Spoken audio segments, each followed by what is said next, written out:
Well, new fallout tonight, a week after a treasure trove of documents cast a harsh new light on Hillary Clinton's 3 decades in public life.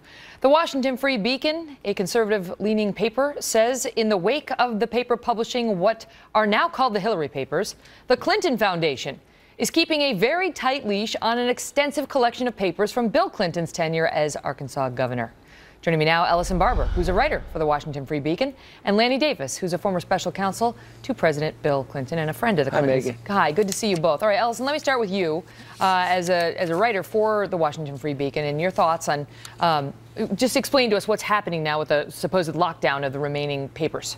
Right. Alana Goodman is our reporter that's been covering this. And what we understand is she originally went and got these papers that were the Blair papers, which had been available since 2010, but no one had found them. So she was the first reporter to go down to the University of Arkansas and get those reports. And now she's trying to get more information from another area, another university where they have some information from documents that are Bill Clinton's. And they're not wanting to give those out because they say that they have to have permission from the Bill Clinton Foundation in order to do that. And that's not something that they have chosen to grant access to. Lanny, there's the Washington Free Beacon's reporting, which unearths documents from Hillary's best friend for a time, in which she talks about a lot of things, including Bill's relationship with Monica Lewinsky and her own feelings about it and so on. This is Hillary Clinton's own feelings. Has unearthed a debate recently about whether this is appropriate stuff if Hillary Clinton runs for president. And just today, you had somebody saying to discuss this at all would make one a misogynist, a sexist. Your thoughts? My definition of sexism is applying a double standard between men and women, and there's no question that women are seeing a double standard here. And yes, I certainly see one, but I also think this helps Hillary. She has greater popularity now than she ever has. The American people, except for people who are just compulsive Clinton haters, are not listening to this stuff from a long time ago or holding her responsible for what her husband did. If the roles were reversed, I can doubt that the husband would be held responsible. This is a double standard. That's what's meant by sexism. My wife wanted me to tell you, Megyn, that before as I left the house, my wife's a great fan of yours, named Carolyn, said, please tell Megyn that this is sexism and misogyny. And I said, how do you spell misogyny? So that comes from my wife. Before I get back to Ellison, I want to ask you this, Lanny. So take it away from, okay, Bill had affairs or misbehaved, whatever, you know, he was accused of sexual assault and so on. Take it off of Bill. Is it not relevant if Hillary Clinton understood those things and then attacked his accusers and came up with ways to discredit accusers based on solely political motivations? Well, anyone has a right to call something relevant if it's important to them. If you think it's important, I respect that. Most Americans have moved on from 19 years ago, 15 years ago.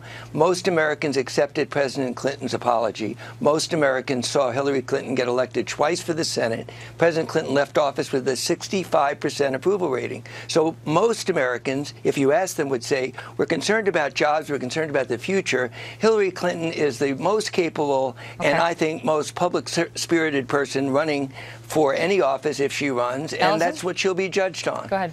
I would say that it's not sexist. I would actually vehemently disagree with that. I think when people talk about what's being discussed about Hillary Clinton and her past, they're conflating two separate issues. They're addressing Rand Paul and the fact that he's brought up Bill Clinton's affairs, which he brought up in a Meet the Press interview, and he was specifically pushing back on the Democrats' war on women. Karl Rove has said that that's not a good strategy, so that's one issue. But if you're trying to say that the reports out of the Free Beacon are sexist and based on attacks on Monica Lewinsky, I would say that you haven't read the report. The Monica Lewinsky and the aspect of Bill Clinton's affairs were really a minor detail in it. What that report showed was it showed that Hillary Clinton in 1993, when she was head of the task force for President Clinton's health care initiative, said that she thought single-payer systems may be necessary. It talked about her positions on Bosnia. Yeah, but we've talked about that, and that's less controversial. I mean, that's, you know, that we've talked about that. And I haven't heard anybody on the left saying that's outrageous and don't discuss that. But I have heard them saying, don't get into Monica Lewinsky, don't get into the parade of women that we discussed back in the 1990s. And Lanny, I want to ask you this, because one of the women who was mentioned in these, you know, Hillary papers was Kathleen Willey. And she was a woman who was friends with the Clintons and claimed that Bill Clinton groped her in the Oval Office while he was president. Well, I actually just sat down with Kathleen Willey, and we're going to air this interview tomorrow night. And I will state for the record to your wife and to commentators that I am not a sexist, and I am definitely not a misogynist. That is somebody who hates women. But we talked to her about why she feels his history is relevant. And she was far less concerned with Bill Clinton in this interview and far more concerned with Hillary Clinton, who she says has a long history of targeting women. First of all, your guest, who's a reporter, is supposed to be accurate. Mischaracterized. I never mentioned the Free Beacon. I was responding to your question, so let's at least get it right. Secondly, Carl Bernstein did go and report on the Blair papers in his book, so to say the Free Beacon got it first is kind of silly. But to address your question, what Senator Rand Paul did was to apply a double standard, was to blame Hillary Clinton and to use this as a device on if she runs for president.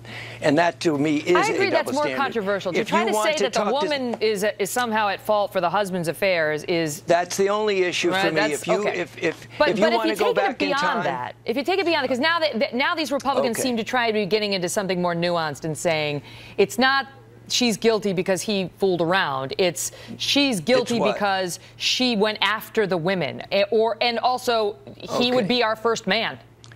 Whatever she said to Diane Blair, between two people having a private conversation, for us to be debating that conversation 20 years later and try to figure out what she meant, and especially when we're talking about today's issues looking forward. I'm just suggesting to you respectfully, Megyn, the American people don't care about this other than people who might be in the news business and like to go back over history. Fine. I'm not challenging your right to do that. But I'm saying as voters, this is not going to be an issue going forward. Her capability, she's one of the best people that I've ever known, and she's going to be judged on her character, on her views on the issues, on her ability to serve, and I think she'll do very well on those issues. What do you make of it? Because when Mitt Romney ran, you know, the Washington Post did a big feature on how he bullied somebody when he was in, I think, high school.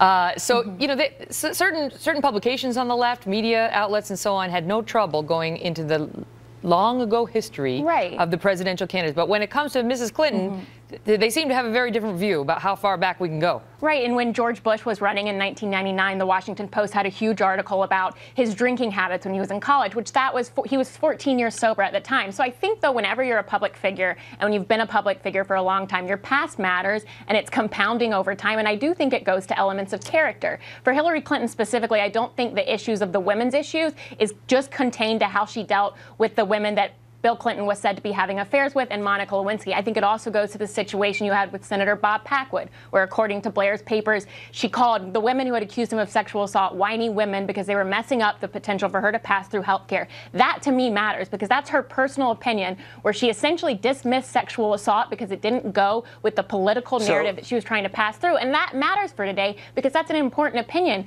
And maybe it's Megyn, changed, but she should explain it. Go ahead, Lanny. Let's at least have your viewers hear. This is supposed to be a reporter who reports facts rather than an ideologue, and what I'm hearing is ideology and bias. I'm not hearing an objective statement of the facts, but at least I would concede there are certain people that are interested in what happened many years ago. People like me said the attack on George Bush was illegitimate, and most reasonable Democrats agreed. But if you want to use that as your example, and that's the kind of journalist you are, you have that right, but most Americans will not be listening to you. The Romney bullying most Americans will not be paying you any attention. Ellison Barber. Ellison, I'll give you the last word.